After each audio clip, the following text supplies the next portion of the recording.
Welcome back to Context. We are here with Emiria Salzmann, head women's coach at Sonoma State University. Women's soccer, that is, not the entire women's program. But Coach, thanks for joining us today. Really excited to have you. Thank you for having me.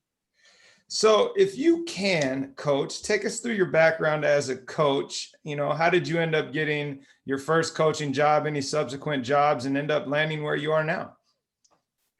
So I think like a lot of college athletes, I kind of got my first introduction to coaching when I was doing summer jobs by coaching like the soccer camps in the area. And, when you're a college athlete, you can't always hold down a 12-month-a-year job because of your schedule. So I would coach at the camps by the time I was in high school and on, and never wanted to coach. So it was not like I was coaching these camps and thinking this was my future.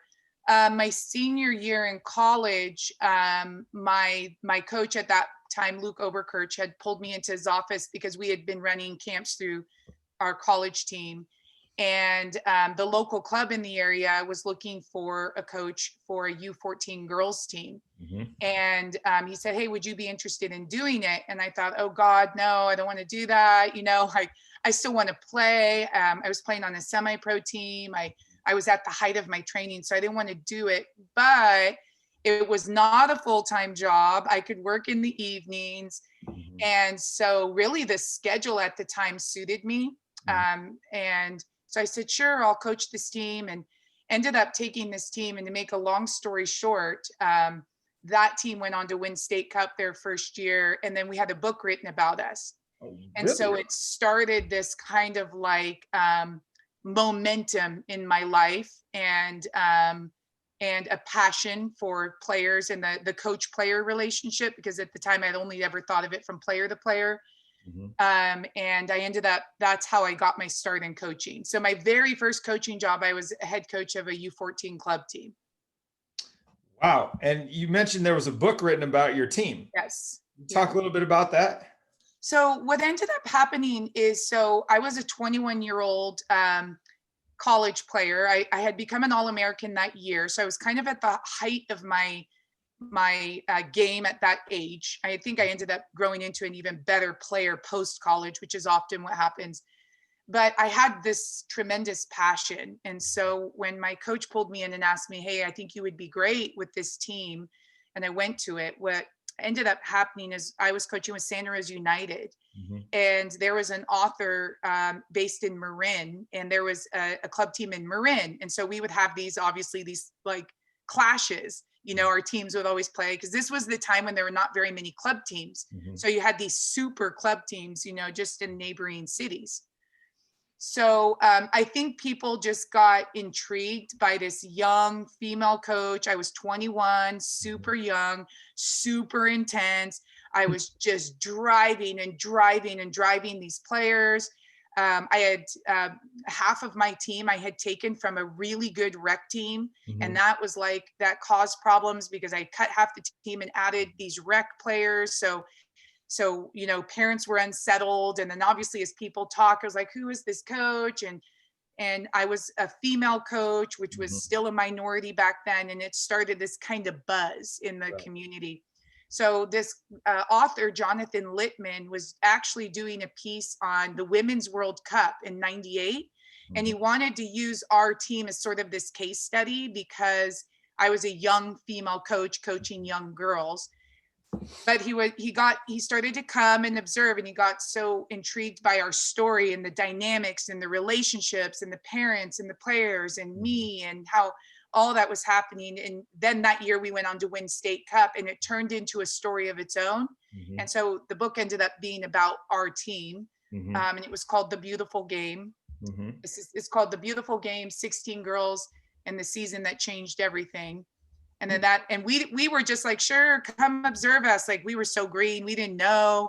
Mm-hmm. And then the book was written, and it kind of, took on a life of its own. So that's how it happened. It just was like, nobody sought after it. It was just, mm-hmm. Right place at the right time, I guess. Wow. That's really cool. And I have some follow-up questions on that I'm going to come back to later. But how did you get from coaching a U14 team that you fell into to being the coach at Sonoma State? What was that path like? Well, I have tried to exit coaching many times. Anyone that has been in coaching for, gosh, now it's 24 years for me, has taken their fair share of hits and just exhaustion and like, can I really do this? I think what happened is my passion as a player, I was a super intense, super passionate, super committed, dedicated player. Mm-hmm. And when I could no longer express that as a player in the field, I just channeled it into coaching. And my mentors, my heroes were male coaches, typically at that time, and we're talking 24 years ago, were very driven, very, very dedicated, very disciplined coaches. And so what happened was I ended up coaching this team. After 3 years, I let them go, and I ended up going to Holland to play semi-professionally. So I had dual citizenship because my parents were Dutch citizens. So I ended up going over to Holland and I played there, and I suffered a terrible, terrible injury, and I had to come home. And then my former college coach, my very first college coach, Peter Reynaud, had taken the job at Long Beach State, and we got in touch, and he said, would you want to come down and coach with me to be a D1 assistant? And I said, sure, but I also wanted to get my master's degree. So I went down there, I started my master's program, and then I was coaching club again. I ended up having a surgery that was very traumatic. I had a bad surgery. It resulted in a terrible injury to my ankle. Mm-hmm. So I was out of the game. I ended up moving home, and I was like, I'm not coaching. I'm just, I ended up getting PTSD from this experience that I had had. And then the semi-pro team started. So a few people knew I was back in the area, called me, said, hey, you should interview for the semi-pro team. And I thought, oh, no, I don't want to do it. But I ended up doing it, and we did very well and coached some players that were in the World Cup. And then from there, the Santa Rosa Junior College position opened up. So I applied to that, got that job. I became the girls director of coaching in Santa Rosa United for a few years. That opened up, and I was working 3 jobs, and I was exhausted, and I was dead, and I thought, what am I doing?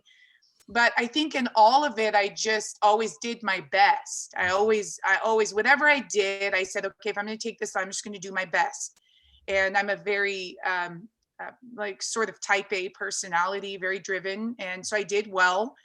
And then the Sonoma State position opened up, and I applied on the last day because I was like, no, why would they pick me? Like there's gonna be so many applicants, and actually forgot about it. And then, as is a state school system, it takes so long to even interview staff. I think it was like 2 months later, I got a call like, hey, you're in the top 5. So I went and interviewed, and I was actually sloppy seconds to someone else was offered the job, and she turned it down. And so I'm very happy to have been sloppy seconds to her because I love and appreciate her so much. And then it was offered to me, and I hemmed and hawed for a little while, and then I took it, and here I am.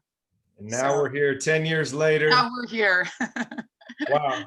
Great story. I'm curious because you've had an interesting path, I would imagine, as a college coach with club, and then, semi-pro, junior college, still doing club, bouncing back and forth, and kind of keeping a foot in both worlds for the early part of your career. And then as you settled into this job, I would imagine you've kind of narrowed your focus there a little bit. And what did you had tremendous success right away with that U14 team.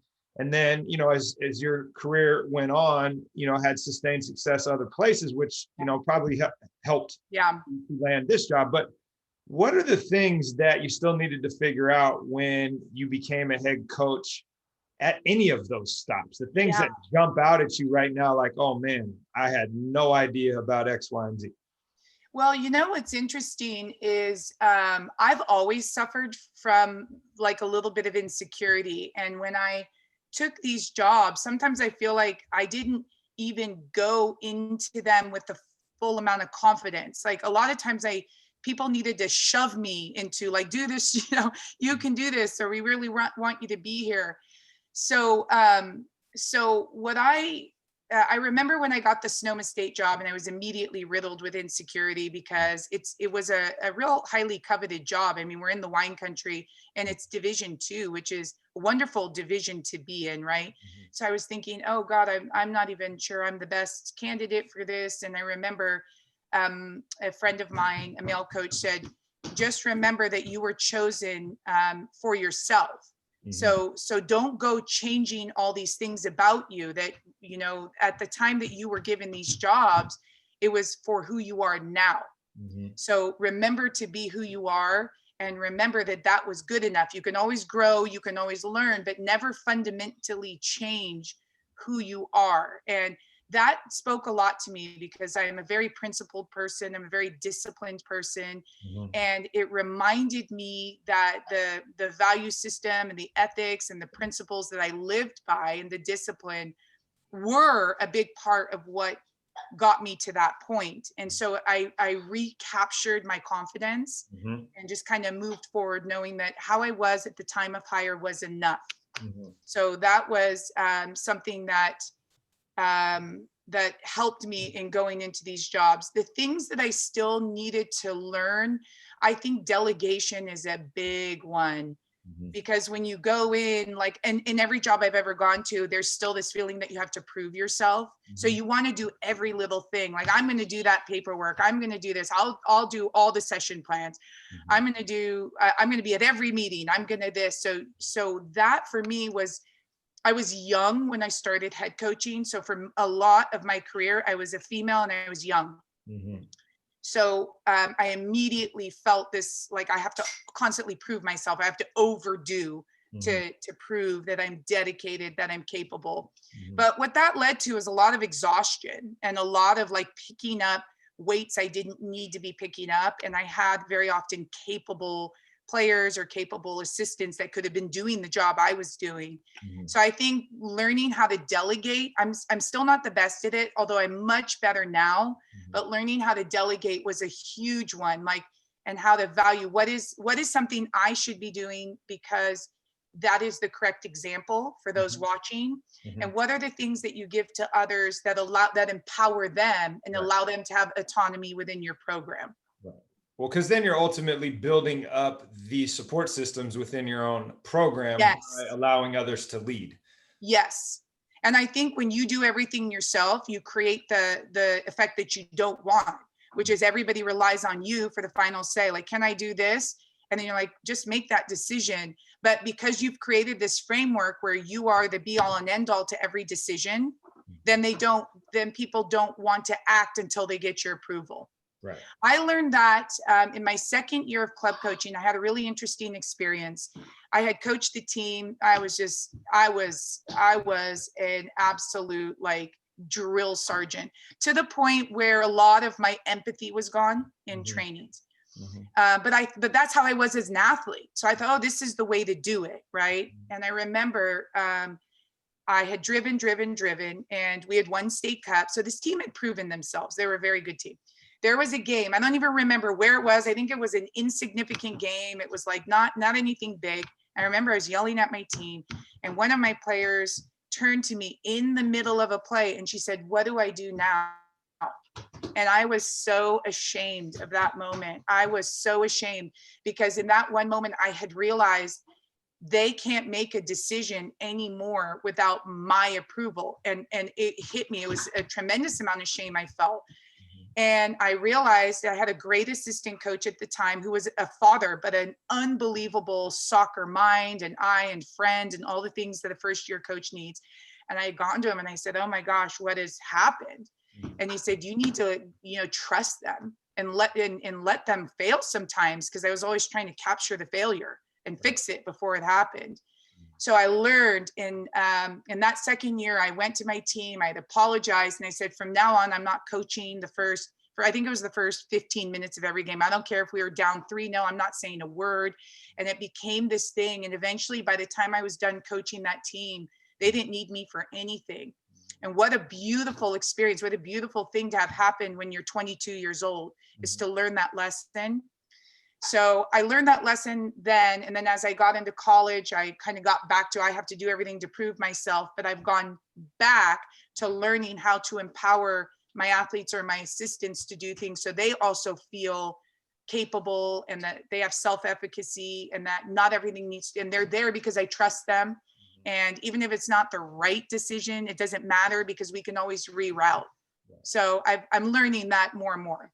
It's interesting that you learn that so early, and that's Yes. often a lesson that we as more experienced coaches don't learn until later. And you learned it early and then seem to have gotten away from it and then found your way back to it.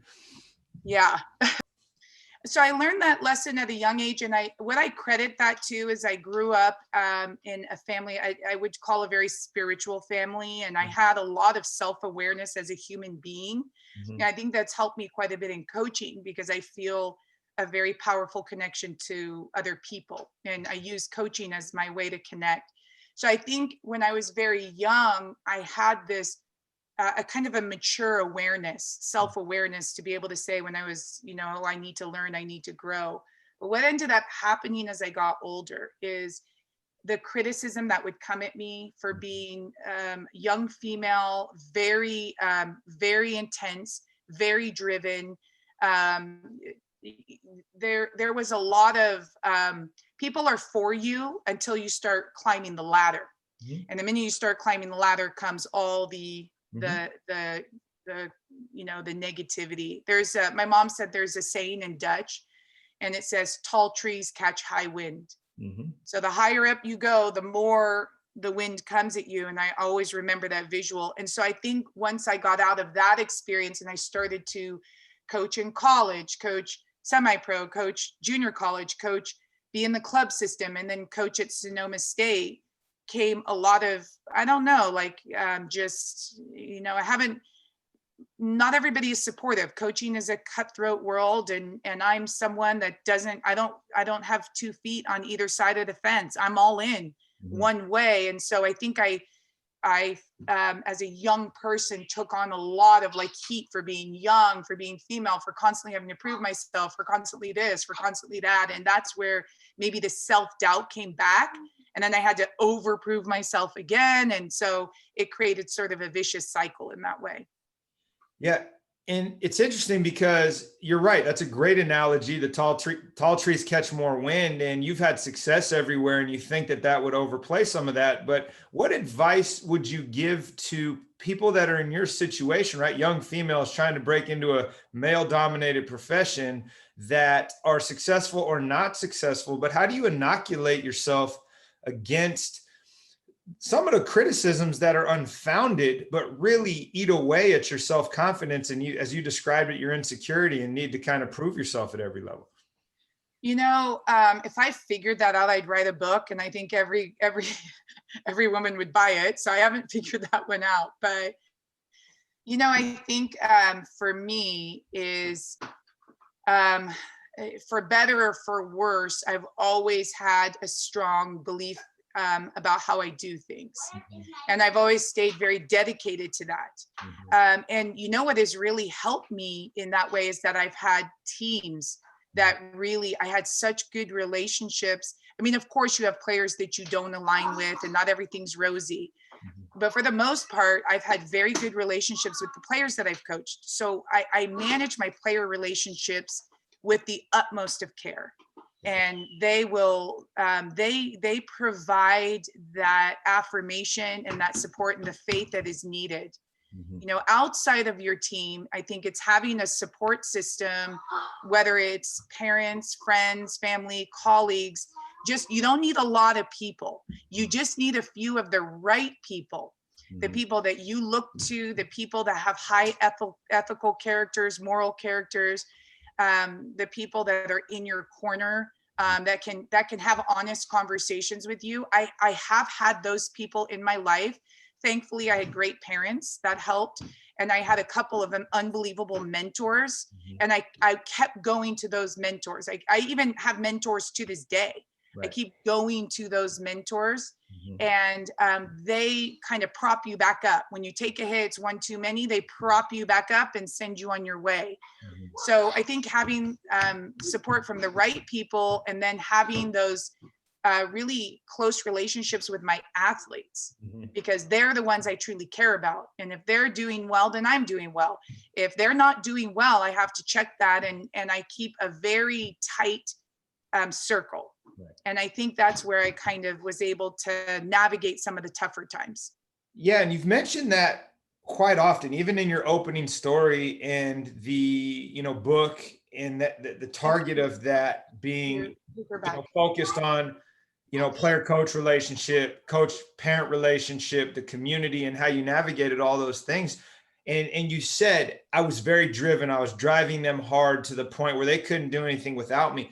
How has your approach to coaching changed in your years of doing this? Well, my approach to coaching has changed a lot. I mean, the world has changed so much, and what we could do 25 years ago is so different than what we can do now. And I don't even know if it's like the fault of young people, or even of parents trying to parent young people now, because when I grew up, we didn't have the internet. We didn't have cell phones. We didn't have the distractions and the way that vitriol in the world can be carried within a single button. We had newspapers that you had to wait to get to your front doorstep, and then you had to read it. And so nothing was as immediate. So we have a lot of athletes that are being inundated constantly is this information overload, and what gets the most attention is negativity. So we have a generation that has carried on their shoulders things that we never had to experience. So you do have to adapt, and you do have to change. So I would say that in the past, I've become more forgiving about things. I have become more sympathetic to individual, situations and dealings. A lot of that came also on the heels of the terrible injuries and health issues that I have had. Has really, as an athlete, I pushed through everything, but I have had some really terrible things happen to me, and that has made me more sympathetic and empathetic to when people struggle, whether it's physically or mentally. So that has grown me as a person. I have a wider breadth of acceptance for things, and not always wanting to change things into my way. But I would say that even though I have changed, and maybe how I move in the world has changed, and maybe how I run a team has changed. Every team I run differently. No two teams are run the same. Right. So every team is run differently, but my standards remain. And my standards are always sort of, changing as the capabilities of my athletes are changing, or where I'm coaching, whether it's a junior college, a semi-pro, a D2, a D1, whatever it is. You have to adapt to the capabilities of your team, but your standards are relative. Right. So I always have high standards. That has never changed. But how I communicate them and how I bring a player along is a little bit different than how I would have done it in the past. And that's with more sensitivity toward the changing world. Luckily, I've had younger assistant coaches, and that's super valuable because they were just there. Right. So they can explain to me. It's like I'm a generation removed now, so I don't quite understand always what they're going through, but my assistant coaches have a pulse on those types of things.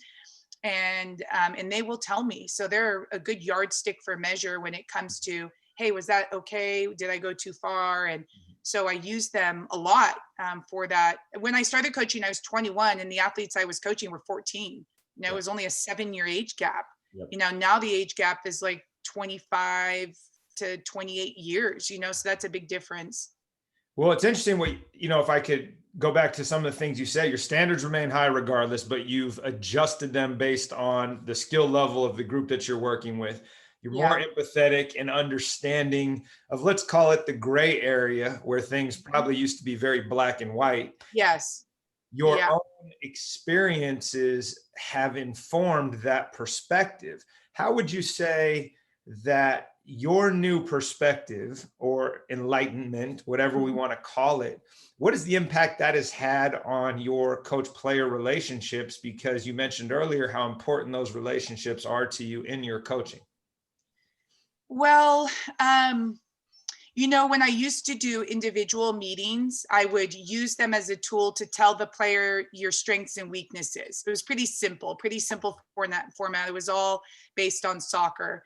I'm not always, I mean, I've always been very good at connecting with people. I think that's something I do well. So I've always had a connection.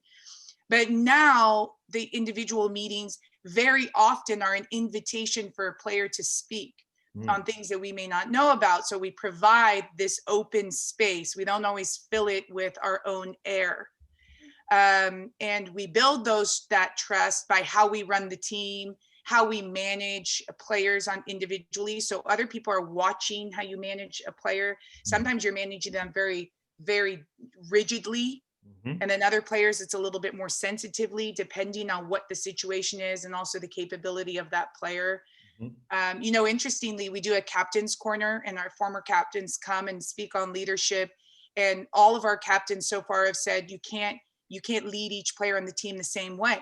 You know, an incoming freshman who's frightened is going to be different than a junior starter that's, you know, poised to take over the team, you know. So they talk a lot about the nuances of leadership. And that's something that I have become more in tune with.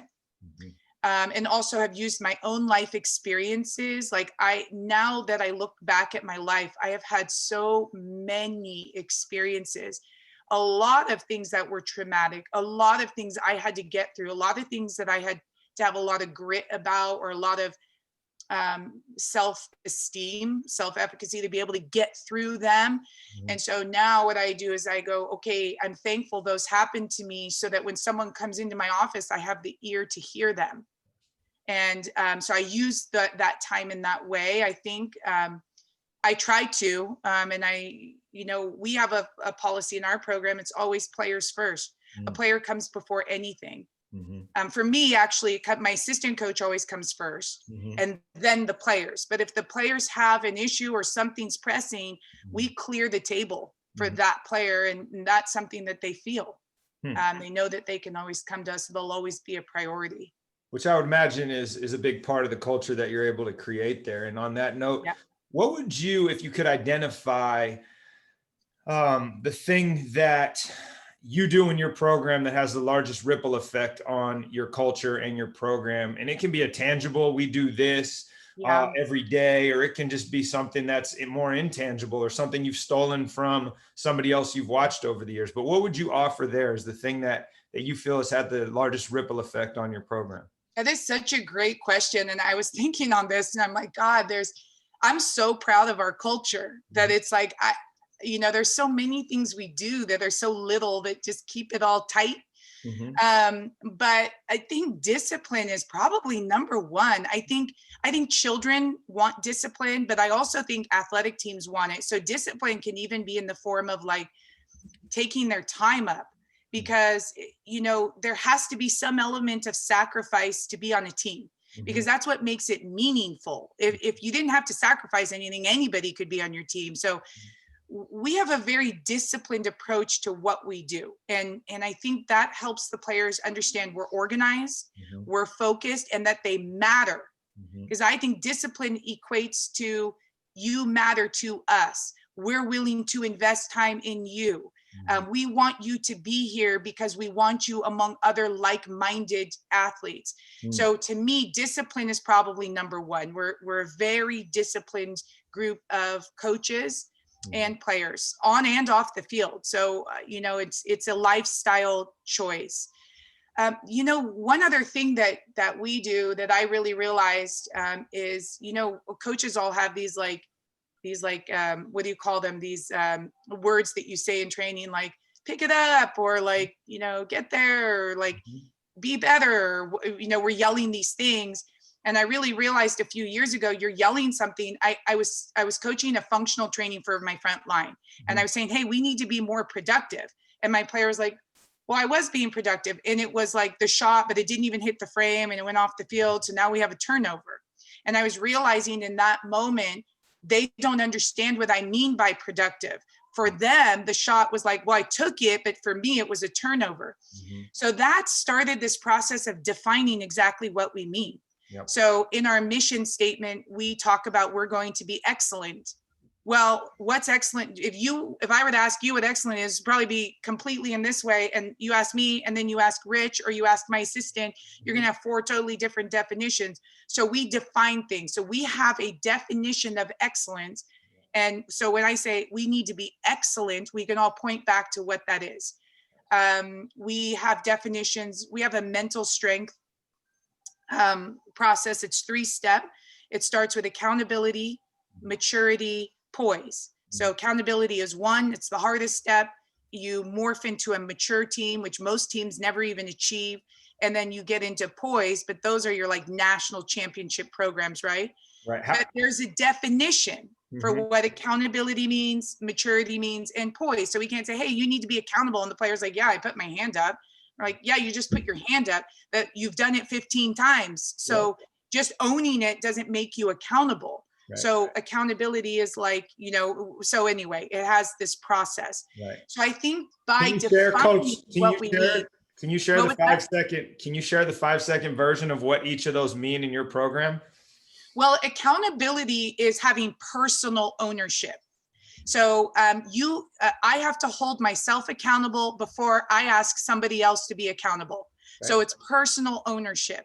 And by doing what I do, and I trust that you do what you do, we have an unspoken bond of trust. Yep. So if I don't believe that you're doing it, you don't believe I'm doing it, it doesn't matter what happens on the field, that's going to break down eventually. So it's a personal ownership. Right. Maturity is having like emotional self-control.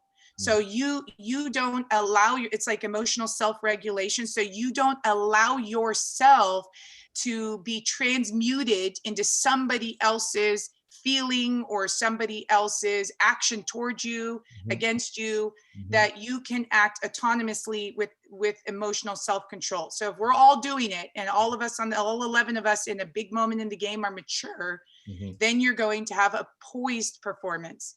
And poise means emotional peace. So it transcends actually the act of competition. So whether you win or lose, if you've held yourself accountable, and everybody on your bench has held themselves accountable, and you're all acting maturely, you have a supreme performance. It is a performance that cannot be affected by the other team. So you are immune to whatever the other team does. It becomes totally an exercise in achieving peace, and in the act of having trust and maturity within your team.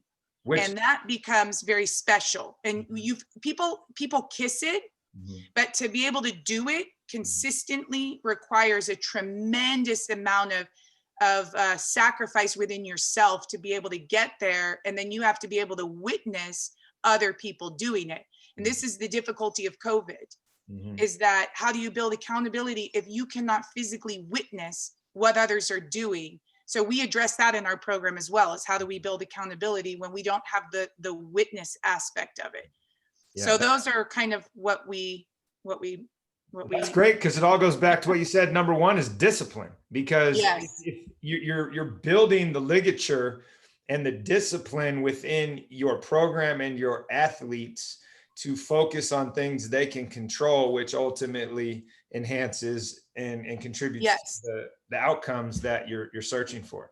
You mentioned there's a lot of little things that you do that lead to your culture. Are there any 1 or 2 that stand out that you could share and say, hey, this actually is pretty good? Well, my leadership structure is phenomenal. Like all my captains could go run any program. I'm just convinced of it. And leadership has been a cultural tradition in this program. So we develop leadership. We don't just bring players in and go, oh, she's a natural leader. No. We develop it by appropriate administration of responsibility. So let's say you come in and you only have the capacity to train every day at your best, that's fine. But the next year you've become an impact player, we're going to start loading responsibility onto you because your capacity to lead has grown. So how do we do that? Well, like Captain's Corner. Our captains are mentors. We have a leadership council, which is a rep on each team, plus our captains. They help us lead and grow the team, and we do things to grow leadership among them. Two things that we do in leadership council is something called affirmation. Mhm. So when a leader speaks, whether it's via text, in a training, on a game, whether it's a coach speaking, and immediately another person affirms the message. So it can't be lost. So if I say, hey, we need to pick it up, and then it's like a silence, that's not acceptable. So like if my captain says, hey guys, we need to pick it up, not everybody was touched the line on that one, you will immediately get an affirmation from another leader on the team so that the messages can't be lost. So Mhm. that's a massive one. So leadership is constantly affirmed, constantly trained, constantly grown. And they have a platform. So they very often run our team. So that's one big thing that's little, but it has become this big thing because I was out the entire spring. I was in chemotherapy, Mhm. and my two assistants, Crystal Luna, Margie Osmondson, ran my team. Mhm. But my captains and my leadership council were unbelievable. I mean, they basically ran the team without a hiccup, without the head coach for 4 months. It's phenomenal. And then emerged out of that even stronger. So that just says a lot. And both of my assistant coaches were captains and team leaders. Mhm. So it just shows you that it has a trickle down effect. Yeah. Well, it's really important. I mean, Jim Collins writes about it in Good to Great, right? That's level 5 leadership, where you can remove yourself from the equation and they don't miss a Yes. beat. In this case, they didn't miss Yes. a hiccup, and that's awesome. Great job Yeah. there. That's amazing. Yeah. They're pretty phenomenal. I'm very lucky. Well, I would imagine at this point, 10 years in, that's embedded into the culture, and you're really just holding space versus having to teach the lesson of how to do the affirmations. When you were first starting, what's a way in which somebody could apply that? How do you teach that? How do I teach leadership? No, just Or that specific skill that you have to affirm when okay. somebody speaks. Well, interestingly enough, I'm an avid reader, and I read anything. I read science, I read leadership, I read anything that catches my eye. I love knowledge. So every year I'm trying to find something new to hitch my team on. Every year is different, and I like it that way. I came across this article, and it had to do with women. It's something called Women in the Boardroom. And what it had said is that in these major companies in the US, women's voices were being lost. And it was called like the boardroom culture, where you would have women sitting at the boardroom and there would be a discussion and their ideas would be stolen. So let's say I'm at the table and I say, hey, I think we should do this marketing campaign in New York and it should go here, right? And I say it, and then everybody else in the room, it's just, nobody says anything, moves on. But then 10 minutes later, you come in, you say, hey, this would be great. Why don't we try this in New York? And then other men are going, yeah, Justin, that's awesome. We should do that. And meanwhile, I'm going, I said that 10 minutes ago, but now you're getting the credit. So it was this cultural phenomena where women don't get affirmed as often by other men, and women don't affirm women. So they did this case study where they had these women that were in the also on a boardroom, and they had, I think it was a 3-month study. I can't remember. I'm just, kind of saying the gist of it. So now what happens, I go in the boardroom and I say, hey, I think we should do this marketing campaign in New York. Well, the other woman would say, Emiria, what a great idea. I like that. So now she affirms what I've said. Now, whether we do that marketing idea or not isn't the key, but that my idea can't be stolen. Right. So I was like, this is amazing.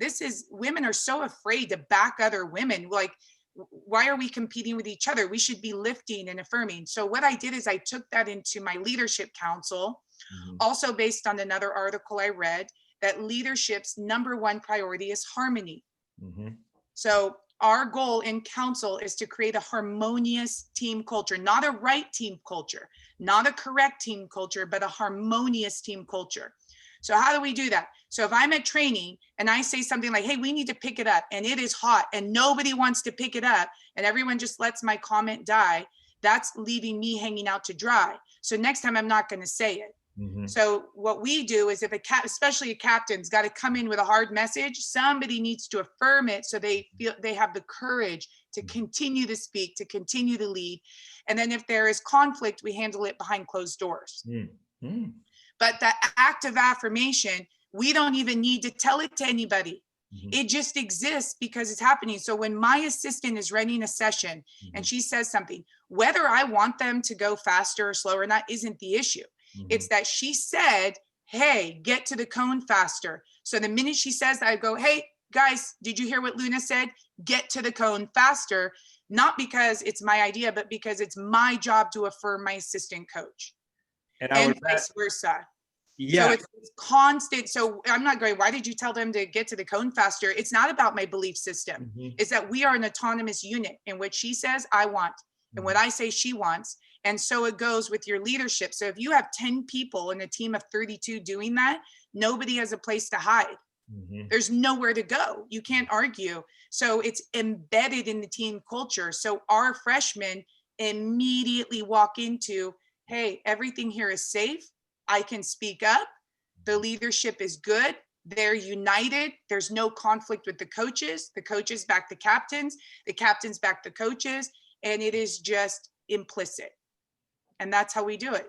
Yeah, I can only imagine the trickle down effect of that, and how empowering that is for everyone involved. Even when you go back to your original comment about delegating has empowered these people, and then you add this as a layer on top of that, it probably speaks to why there was no drop off in your mind when you were out, and why your former captains come back and can share and do the things that they do. That's really cool, Coach. Yeah. What if you were going to start over now? You're 21, you're coming out of college, and the 14-year-old team is there, and we could jump in the DeLorean because we're from the same era and go back in time. What advice would you offer yourself? And if it's pretty broad, but given the amount of time we've discussed being a woman in coaching, and how, I don't want to call it a struggle, but it's different. And so how would you give generalized advice to your younger self, but also try to help that individual and any other young women getting into the profession in any sport navigate what is very much a male-dominated profession? Yeah. I have seen the culture of coaching with young women, and young women who walk into environments without the right mentorship just get the passion, the flame gets snuffed out. Really talented players, really talented leaders. And I think what got me through is just an innate, I don't know, I guess it's grit. I guess it's just toughness. I grew up in a family with 8 kids. I had 3 older brothers. I have a very interesting family history, and that I was forged in the fire, but not everybody has that. So I was able to get through. It scarred me. There were things that were very difficult, but I was able to get through. If you don't have that, or you don't have, or the weight is even too great. At least I had the mentors to help me. If you don't have that, how do you get through? And I would just encourage women to stop being so apologetic for being competitive. I am so tired of that culture. We took a great step forward, I think, in the last decade of having really competitive women. Our women's national team is unbelievable. These very strong, determined, competitive women. They are just unbelievable role models. But yet we've also taken a step back in this trophy model, participation culture as well, of like, what is competition? What is appropriate competitiveness? How can I be competitive without offending those less competitive? It's like this, it's a constant battle, and it permeates into my team as well. We spend a lot of time with young players, taking down those walls of like, I don't want to be too competitive. I don't want to be too hard. I don't want to be too this or too that. And women very often face that. I don't want to be too competitive. I don't want to be too pretty. I don't want to yell too much. I don't want to be too mousy. I'm too quiet. It's always this too much, too this, too that. And it's exhausting. So I think for me, it is just understand and realize that that part of you that is competitive and that is driven is the X factor, and you're always going to be the minority. in your mentality. That is a minority mentality. And so to be there is to really embrace it and to not apologize for that and to stay true to that, but also to seek the mentors around you, to reach out, even if you don't know someone. Like there's a coach that I used to coach against, and I would text him all the time, will you be my mentor? And he was like, never. And I said, okay. And then he got out of coaching. I'm like, will you be my mentor now? I've known him for like 12 years. And he's like, no, I'm still not going to be your mentor. But he reaches out to me, but I'm like, please be my mentor. Like, I want to know what you know. So seeking out those people that you respect as a human being, as a coach in life, and ask for them to come and help you and prop you up. And that, I think, is a big thing. So that would be my advice. That's great advice. And if I can lob in another grenade here that you may not have an answer for, but I'm so curious now. I'll try. As an administrator and as a fellow coach and colleague, and, let's just throw the word ally out, right? For my daughter, who is very much the way you describe, right? How can the majority of the population, right, the men in coaching, support women as they come up, right? How can we contribute to that? Yes. I think the question is we have to stop focusing on competition and focus on whether or not you're a good teammate. Because you can be highly competitive, want to win every game, want to be the best at every training, and not emotionally step on people. So this is why coaches are so critical, because coaches have to create that environment in training that allows for that to happen. One thing that I always tell the recruits that I have is that do you often feel like you're the most competitive, or the coach says, hey, we're going to have a fun training, but you're keeping track of score and everyone's complaining about you because, oh, it's supposed to be fun. And you're like 5-1, I'm still winning. Like, that's the player I want. Like someone who's like, I know it's supposed to be fun, but winning's fun. I like to win. Like I'm a competitive person. And I think, I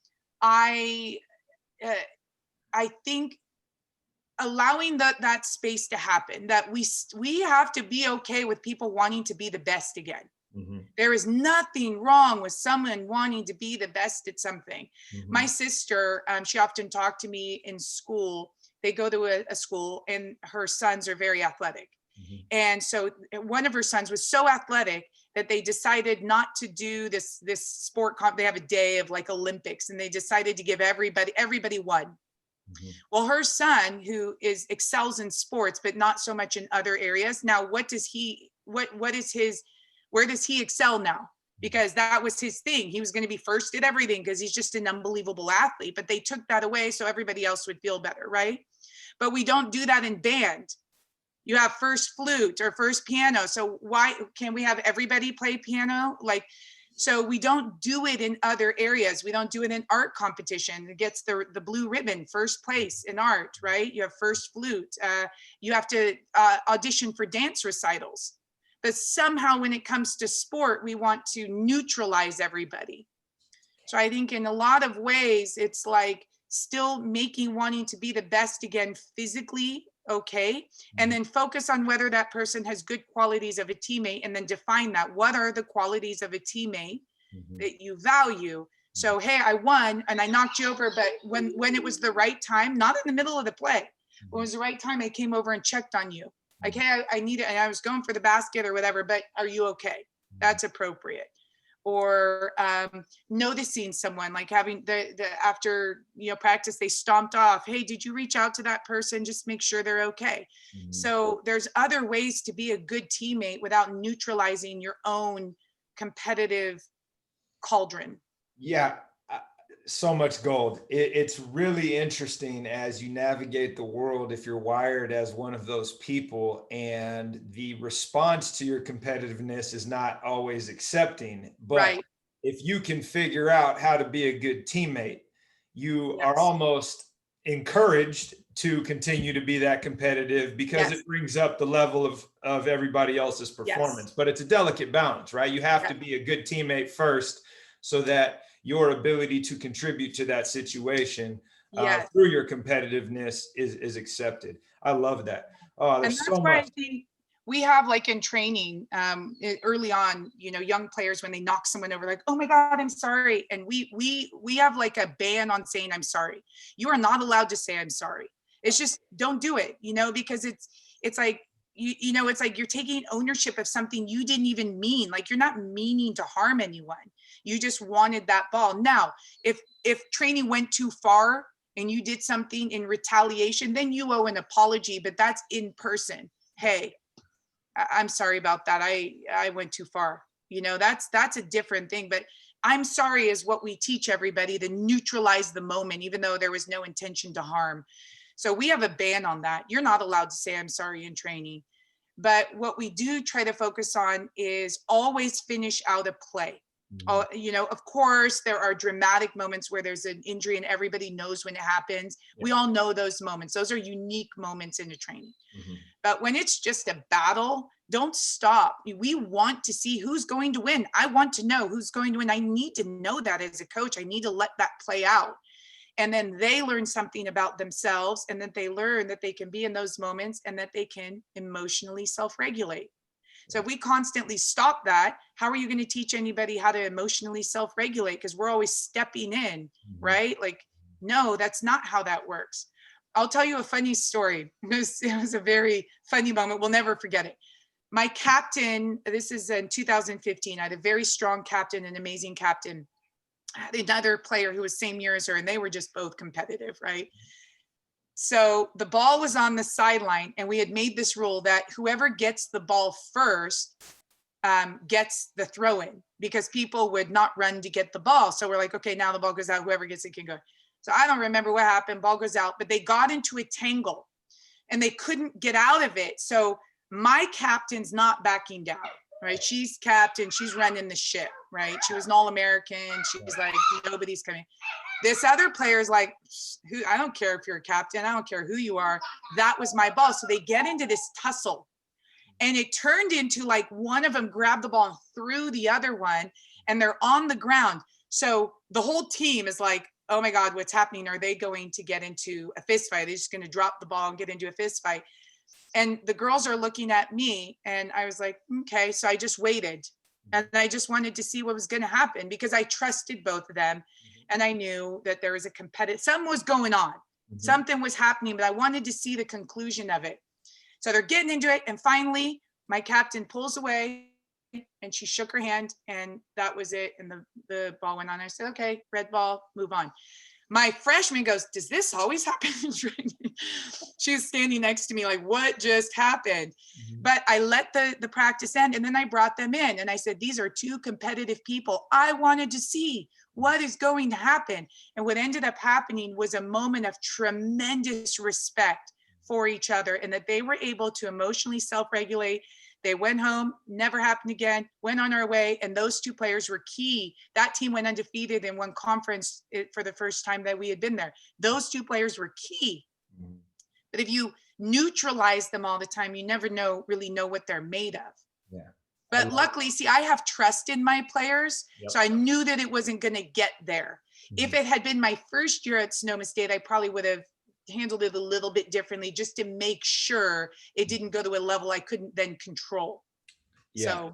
So I was at that point where I knew it was going to go okay.